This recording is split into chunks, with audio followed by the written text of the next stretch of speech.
Good morning dear students. आज हम लोग 9th class Hindi medium UP board subject science में जो टॉपिक पर स्टडी करने जा रहे हैं वो है त्वरण। देखिए, इसका क्वेश्चन लिखेंगे आप सबसे पहले, त्वरण किसे कहते हैं। ठीक है, त्वरण किसे कहते हैं और यह कितने प्रकार के होते हैं। ठीक है, चाहे अलग अलग कर लेंगे, दो क्वेश्चन एक जगह नहीं कर रहे, प्रकार का क्वेश्चन अलग लेंगे, त्वरण का। तो हम लिखेंगे त्वरण किसे कहते हैं। समय के साथ वस्तु के वेग परिवर्तन की दर को उसका त्वरण कहते हैं। यदि वस्तु का वेग बढ़ता है तो त्वरण धनात्मक होता है और यदि वस्तु का वेग घटता है तो त्वरण ऋणात्मक होता है। ऋणात्मक त्वरण को मंदन कहते हैं। ठीक है, त्वरण एक सदिश राशि है, इसे वेक्टर ए से व्यक्त करते हैं। त्वरण इज इक्वल टू वेग परिवर्तन अपॉन समय अंतराल। Vector A is equal to delta vector V upon delta T. Okay, त्वरण का एसआई मात्रक मीटर प्रति सेकंड होता है। अब हम अगला क्वेश्चन लिखेंगे। अगला क्वेश्चन लिखिए, त्वरण के प्रकार बताइए। त्वरण कितने प्रकार का होता है इसका उल्लेख कीजिए। तो हेडिंग डालेंगे आंसर में, त्वरण के प्रकार। किसी वस्तु में उत्पन्न त्वरण तीन प्रकार का होता है। एक समान त्वरण यूनिफॉर्म एक्सीलरेशन। यदि किसी वस्तु के वेग में समान समय अंतरालों में समान वेग परिवर्तित हो रहा है तो वस्तु का त्वरण एक समान त्वरण कहलाता है। जैसे स्वतंत्र मूल रूप से ऊपर से नीचे की ओर नीचे की ओर गिरती हुई वस्तु में त्वरण एक समान होता है। सेकंड इज असमान त्वरण, नॉन यूनिफॉर्म एक्सीलरेशन।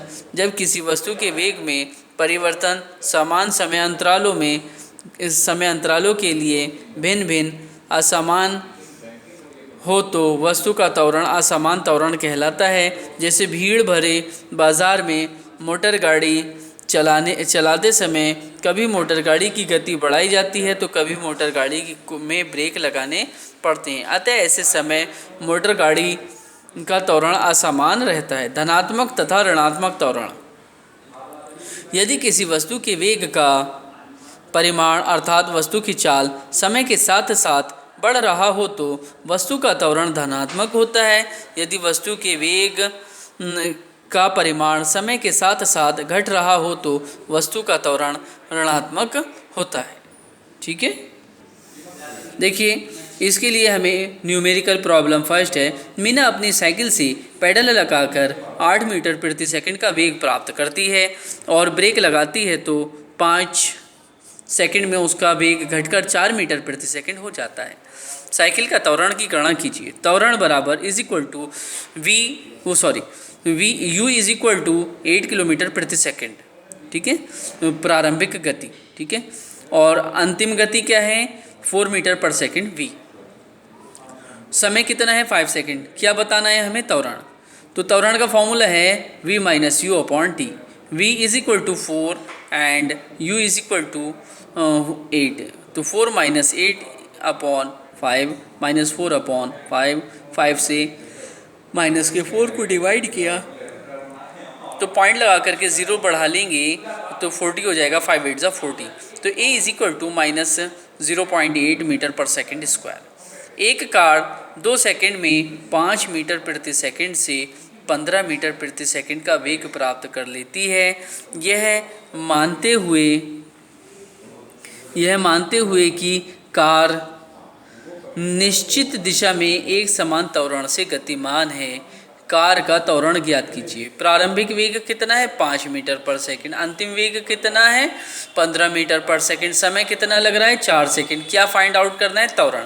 तो त्वरण का फॉर्मूला होता है, हम लिखेंगे, हम जानते हैं कि a is equal to V minus U upon T is equal to 15 minus 5 upon 4।